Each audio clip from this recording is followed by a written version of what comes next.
A fé que muda realidades e transforma vidas.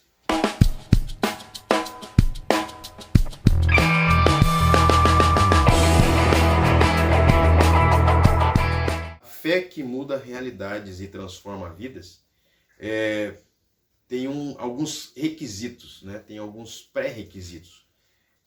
E eu gostaria de listá-los aqui, não como uma forma muito formal para ti ou para mim, mas como uma característica de quem se coloca na disposição para orar. Quem ora, quem se coloca na brecha em favor de alguma vida, de algum motivo, de alguma coisa, precisa entender algumas questões de fé. E é para isso que nós estamos aqui, para a gente compartilhar. Eu gostaria que você abrisse a sua Bíblia em Marcos, capítulo 5. Evangelho de Marcos, capítulo 5, versos de 21 a 24. E depois nós vamos pular para os versos de 35 a 43, que conta sobre uma história muito interessante, muito importante. E, por sinal, é também um contexto que nós temos trabalhado na campanha de oração em favor da família, com o tema Filhos, Herança do Senhor, e que me trouxe à mente algumas questões bem importantes, algumas características bem especiais, né? E o texto da palavra de Deus, a partir do versículo 21, começa dizendo o seguinte: Tendo Jesus voltado de barco para a outra margem, uma grande multidão se reuniu ao seu redor enquanto ele estava à beira do mar. Então chegou ali um dos dirigentes da sinagoga, chamado Jairo. Vendo Jesus, prostrou-se aos seus pés e lhe implorou insistentemente: Minha filhinha está morrendo. Vem, por favor, e imponha as mãos sobre ela, para que seja curada e que viva. Jesus foi com ele. Verso 35. Enquanto Jesus ainda estava falando, chegaram algumas pessoas da casa de Jairo, o dirigente da sinagoga. Sua filha morreu, disseram eles. Não precisa mais incomodar o mestre. Não fazendo caso do que eles disseram, Jesus disse ao dirigente da sinagoga: Não tenha medo, tão somente creia. E não deixou ninguém segui-lo, senão Pedro, Tiago e João, irmão de Tiago. Quando chegaram à casa do dirigente da sinagoga, Jesus viu um alvoroço, com gente chorando e se lamentando em alta voz. Então entrou e lhes disse: Por que todo este alvoroço e lamento? A criança não está morta, mas dorme. Mas todos começaram a rir de Jesus. Ele, porém, ordenou que eles saíssem, tomou consigo o pai e a mãe da criança e os discípulos que estavam com ele, e entrou onde se encontrava a criança. Tomou-a pela mão e lhe disse: Talita cumi, que significa menina, eu lhe ordeno, levante-se. Imediatamente a menina, que tinha 12 anos de idade, levantou-se e começou a andar. Isso os deixou atônitos. Ele deu ordens expressas para que não dissessem nada a ninguém e mandou que dessem a ela alguma coisa para comer. Esse texto aqui é muito interessante porque nos faz passear nas questões sobrenaturais. E se eu e você não temos visão espiritual, noção do sobrenatural, a ideia de que Deus trabalha no âmbito, na dimensão e no âmbito espiritual, nós não vamos entender. Porque todas as coisas faladas na palavra de Deus, elas são sobrenaturais. Acontecem no contexto natural, acontece na nossa vida, na nossa realidade, mas transforma a nossa vida pelo sobrenatural de Deus. E eu e você, num tempo de pandemia, de crises, de dificuldades, de incertezas, de dúvidas, de guerras, precisamos sim exercitar nossa fé. Precisamos sim ter o entendimento de que uma fé plena no Senhor, ela movimenta o mundo, ela transforma as realidades, ela transforma vidas. Foi o que aconteceu na vida desse homem. Não era porque ele era um dirigente da sinagoga, não era porque ele era um líder religioso, mas porque ele teve fé.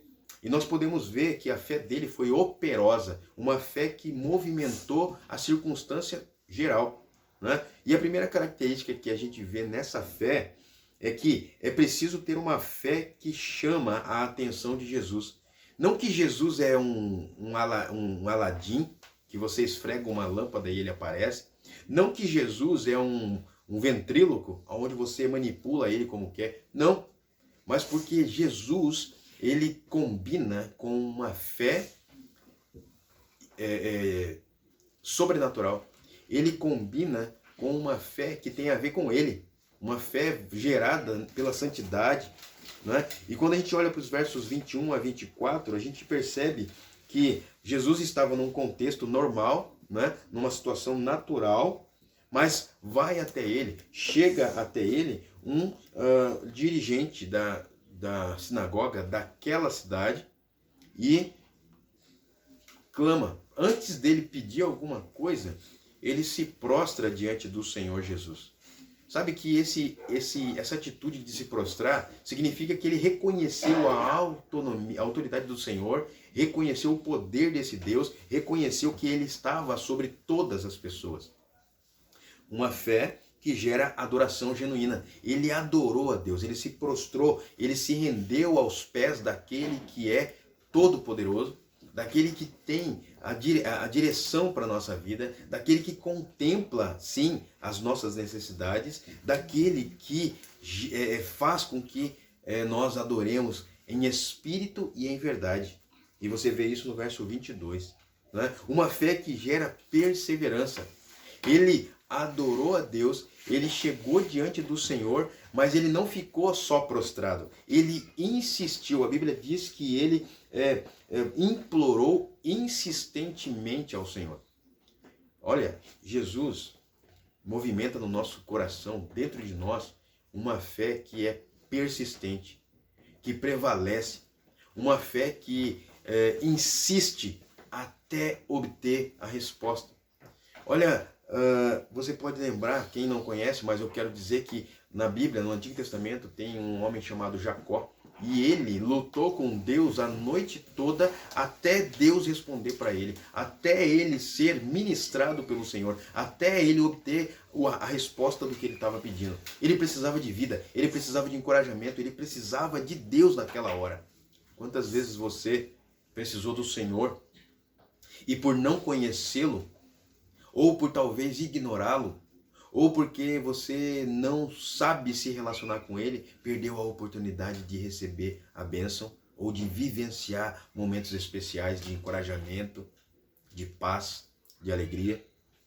Mas isso não é importante agora. O que é importante é você pode ter essa fé. É importante você também entender que vale a pena ter uma característica que chama a atenção do Senhor. Sabe o que chama a atenção do Senhor? Aquela fé verdadeira. A Bíblia diz: é impossível agradar a Deus sem fé. Então, quer agradar ao Senhor? Tenha fé. Essa fé aqui. Uma segunda característica que eu vejo que é interessante ver no texto é preciso ter uma fé que transpõe obstáculos reais. Existem barreiras, existem obstáculos, existem dificuldades para que as coisas aconteçam. Pois bem, Jesus espera de nós uma fé que transpõe isso. E você pode ver isso nos versos 35 a 37, quando nós já, em outra parte do texto, né, Jesus estava falando e ainda assim chegou alguém que já tentou, dando aquela notícia ruim, né, de que a menina já tinha morrido, né, não precisa incomodar o mestre. Mas a questão, Jesus não quis saber de ser incomodado. Ele quis ver o resultado da fé sendo operado naquela hora. Uma fé que não para com as más notícias. Sabe que muitas coisas que nos barram, muitas coisas que nos detêm, muitas coisas que faz nos parar são notícias ruins. Aí a gente fica preocupado, e aí nós nos distraímos do plano de Deus, nos distraímos do que Jesus quer que nós mantenhamos a nossa visão. A visão de futuro, ela acaba sendo nebulosa, acaba ficando dificultosa, e aí nós deixamos de acreditar que vai valer a pena, que vai dar certo. Jesus quer encorajar você a ter uma fé que transpõe muralhas, que transpõe obstáculos, que transpõe barreiras que muitas vezes para nós são intransponíveis. Para aquele homem, ele tinha fé e ele sustentava uma fé que não era abalada por qualquer coisa ou qualquer notícia. Uma fé que é específica de filhos.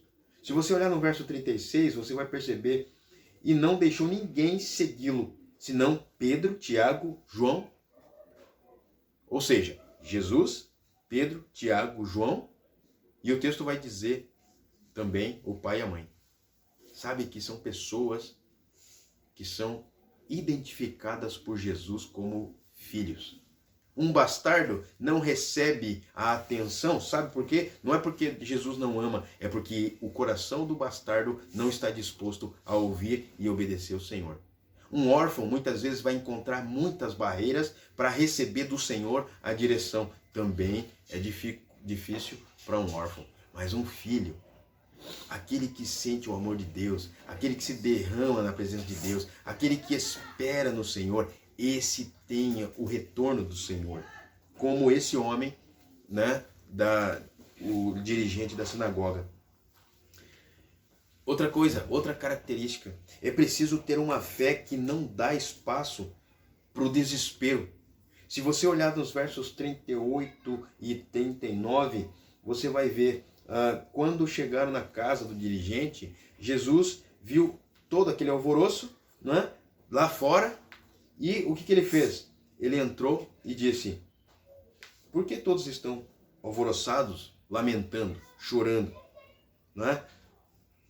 A questão não é o que se vê, a questão é o poder de Jesus em mudar a história, a circunstância, a situação.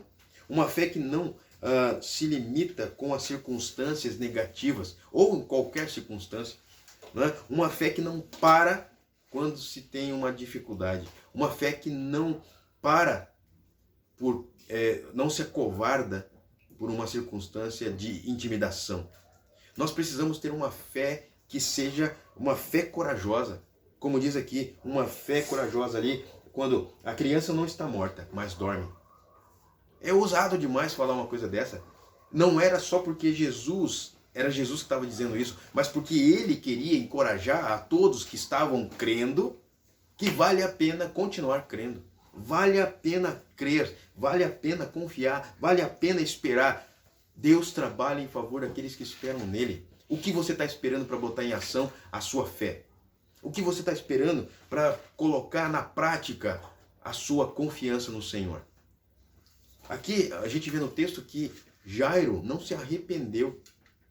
Jairo e sua esposa não se arrependeram de confiar e esperar no Senhor.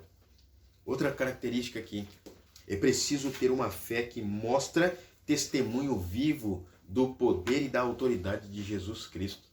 Jesus estava presente, mas ele queria também que todos os que acreditassem naquilo, naquele momento, naquela circunstância, pudesse também ser fortalecido, encorajado e envisionado, ou tomasse posse daquela autoridade que ele estava exercendo ali.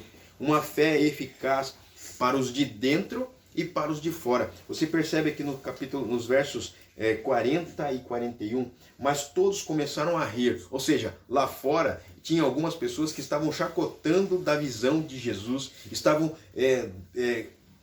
rindo, né? Estavam desprezando a atitude de Jesus e de todos aqueles que estavam com ele.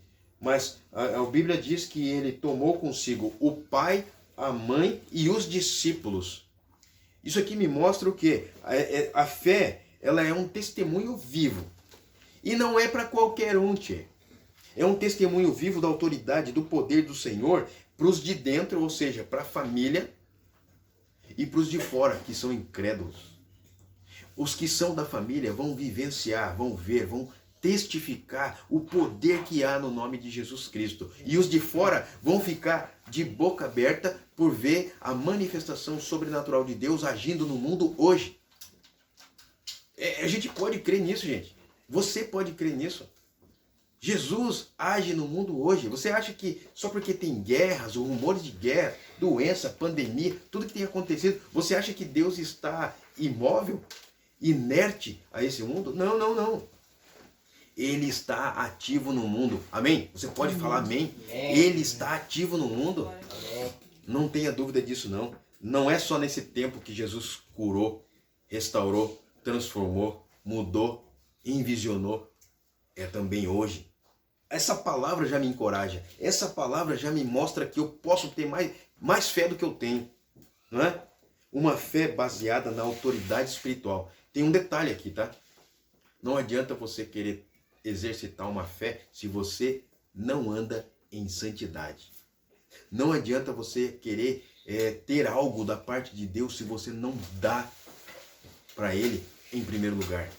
Não adianta você tentar ou esperar algo de Deus se você não está disposto a dar o que você é e tem para Deus.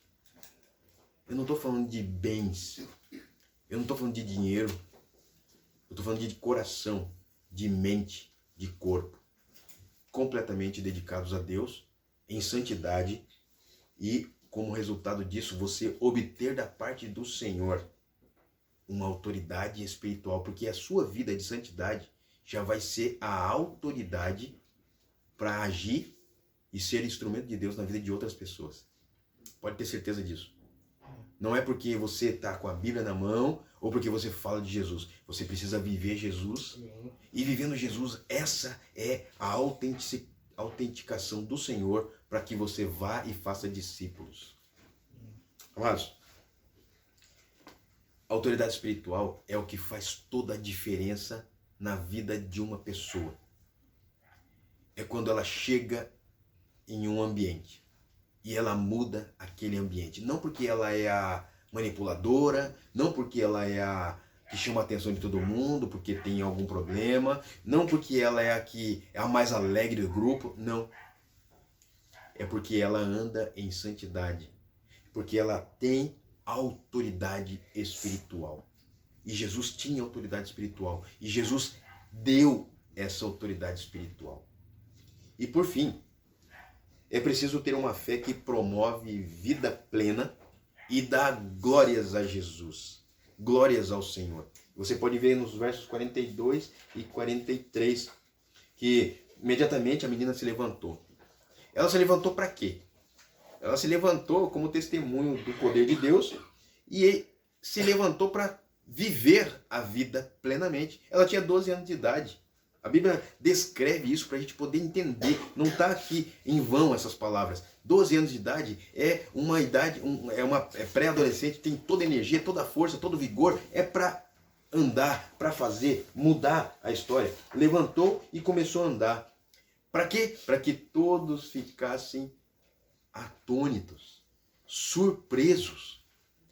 Para que todos vissem a extraordinária manifestação do amor, do poder, da graça e da autoridade espiritual de Jesus. Não é? Uma fé que gera um mover sobrenatural. Esse mover sobrenatural vai trazer salvação, vai trazer mudança de vida, vai trazer convicção que está valendo a pena esse caminho, vai trazer esperança, vai trazer expectativa, vai trazer, gerar um monte de coisa boa que você não vai se conter, que você não vai parar de pensar e não vai parar de sonhar. Uma fé que é humilde. Quando você olha aqui no verso 43, ele deu ordens expressas para não falar, para não dizer nada a ninguém, para não ficar espalhando, jogando no vento. Uma fé que é humilde, não que não era para ser visto, mas era para ser testemunhado, contado, e que não precisa de luzes, holofotes para ser atuante. Ela atua, a fé atua independente do ambiente. Sabe que isso aqui é para refutar, para botar por terra toda aquela ideia de que Deus opera no templo, Deus opera naquela reunião onde tem um monte de gente lá, bonita, bem vestida, cantando e pulando.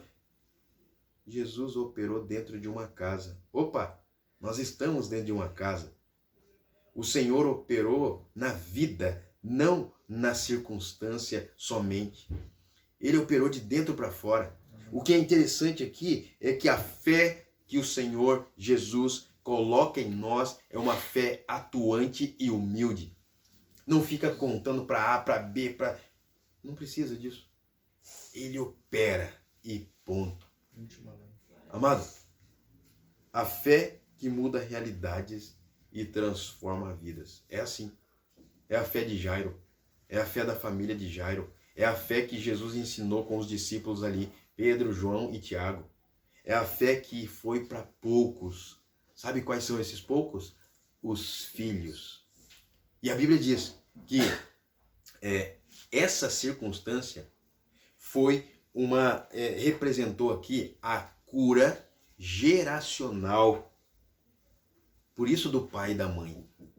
Era uma circunstância que o Senhor Jesus colocou a sua autoridade nas mãos da igreja para ligar e desligar tudo aqui, lá no céu. Jesus deu essa autonomia. Por isso que tinha a representação de Jesus, o Senhor, os apóstolos, os discípulos naquele tempo, que era o quê? A liderança espiritual na terra, e o pai e a mãe, referindo-se ao quê?